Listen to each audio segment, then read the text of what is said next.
목사님 오늘 말씀 중에 하나님의 시선에서는 바벨론으로 끌려가는 것이 백성들이 축복인 것이고 끌려가지 않는 것이 가지 않는 것이 고난이라고 말씀을 하신 것 같고, 그 다음에 인간적인 시선에서는 끌려가는 것이 정말 노예 생활하고 최악의 힘든 고난인데, 이게 신앙적으로 어떻게 저희가 좀 풀어야 될까요, 목사님? 네, 참 어려운 질문이에요. 유다 마지막 때 바벨론으로 끌려가는 그 역사 속에서 끌려가는 것이 구원이다? 참 받아들이기 어려웠죠. 그런데 두 가지 부류가 있었던 것 같아요. 적극적으로 거부하고 적극적으로 반항하겠다는 사람들이 있었는가 하면, 수동적이지만 예레미야의 선지자의 말씀, 이사야 선지자의 말씀을 기억하고 그럼 수동적으로 끌려갔던 사람들을 통해서 하나님께서 나중에 예루살렘을 회복하셨죠. 그런데 이제 마지막 때 정말 이 세상을 심판하실 때에는 그렇게 수동적으로 끌려가는 게 아니라 진리의 성령을 보내셔서 우리에게 모든 것을 확연하게 알려주심으로 세상은 아니다, 에이 그게 무슨 구원이냐 할지라도 그 성령의 인도를 받고 성령의 교육을 받은 사람들은 오히려 기뻐하고 감사하고 적극적으로 주의 구원에 참여하게 되는 일이 아닐까, 저는 이렇게 한번 생각을 해봅니다. 목사님, 제가 이제 일 때문에 해외에 오지에 들어갈 때가 많은데, 그 오지 마을에도 이단의 복음이 들어와 있더라고요. 그래서 너무 충격적이긴 했었습니다. 그런데 시한부 종말론이 정말 한국교회에 이단들의 시한부 종말론이 정말 영향을 미쳤던 적이 많이 있었었는데, 그러면은 우리가 가져야 할 건강한 시한부 종말론은 어떤 것인지 좀 말씀 좀 부탁드리겠습니다. 네, 아까 우리 찬양 예배 때 김부민 집사님 그 얘기를 듣고 장로교 목사로서 야, 정말 이단보다도 열심히 부족하구나 이런 부끄러움을 느꼈어요.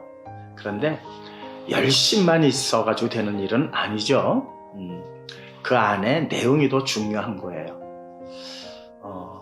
이단들의 어떤 종말론을 이렇게 보면은 좀 염세주의라고 할까요? 세상의 모든 것들은 가치 없다라고 해서 좀 이렇게 염세주의적 신앙들을 가지고 있는데, 우리 기독교의 건강한 종말론은 내일 종말이 온다 할지라도 오늘 한 그루의 사과나무를 심겠노라. 그러니까 내가 할 일은 하면서 주의 날을 기다리고 주의 날을 준비하는 게 건강한 종말론이라고 저는 확신합니다. 전쟁이나 자연재해 그리고 기근과 질병의 문제가 이제 남의 이야기가 아닌 오늘 당장 우리의 현실 앞에 바짝 다가와 있음을 부인할 수 없습니다. 이러한 재앙 앞에 우리는 누구를, 무엇을 의지해야 할까요? 북한이 도발하면 미국이 막아주나요? 물론 지금 현실로서는 가장 최선의 방법이겠죠. 그러나 뭔가 좀 불안하지 않나요? 자연재해 앞에서는 누구를 의지해야 하죠? 코로나보다도 더 위험한 질병 앞에서는요, 에이, 그냥 되는 대로 살까요? 뾰족한 방법이 없으니 살아있는 동안 행복하게 잘 먹고 잘 살면 될까요? 방법이 있습니다. 의지할 분이 한 분 계십니다. 바로 예수 그리스도입니다. 그런데 사단마귀는 재앙 앞에서 그때마다 예수님보다도 더 괜찮아 보이는 세상의 방법을 우리에게 보여줍니다. 보암직하고 먹음직하고 믿음직해 보이는, 그러나 실상이 아닌 허구를 우리 앞에 제시하여 예수 그리스도를 의지하지 못하게 합니다. 역사적으로 보면 이스라엘의 수많은 왕들이 이 사탄의 꿰매에 빠지고 말았습니다. 하나님을 의지하기보다는 애굽이 더 그럴싸해 보였고요. 아수르가 믿음직해 보였습니다. 그런데 그들이 이스라엘을 끝까지 도왔나요? 잠시뿐이었습니다. 시간이 지나니까 이빨을 드러냈잖아요. 이게 세상입니다. 그래서 하나님이 마지막 유다에게 바벨론을 의지하라고 하셨습니다. 유다는 하나님의 말씀이 무지하게 싫었던 모양입니다.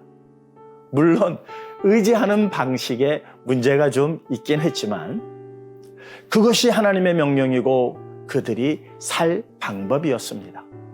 포로로 끌려가서 바벨론을 의지하라는 하나님의 명령을 지금 잘 순종할 수 있을까요?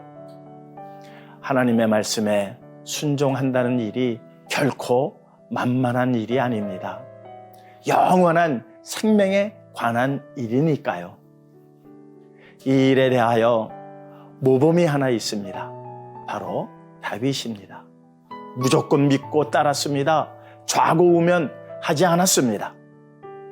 그 결과 그는 시편 91편을 통하여 이렇게 하나님을 찬양하며 우리에게 권면합니다. 의지할 분은 하나님 한 분뿐이 없다고 시편 91편을 날마다 묵상하시면서 다가올 재앙에 대비하시는 지혜로운 성도님들 되시기를 주님의 이름으로 축원합니다.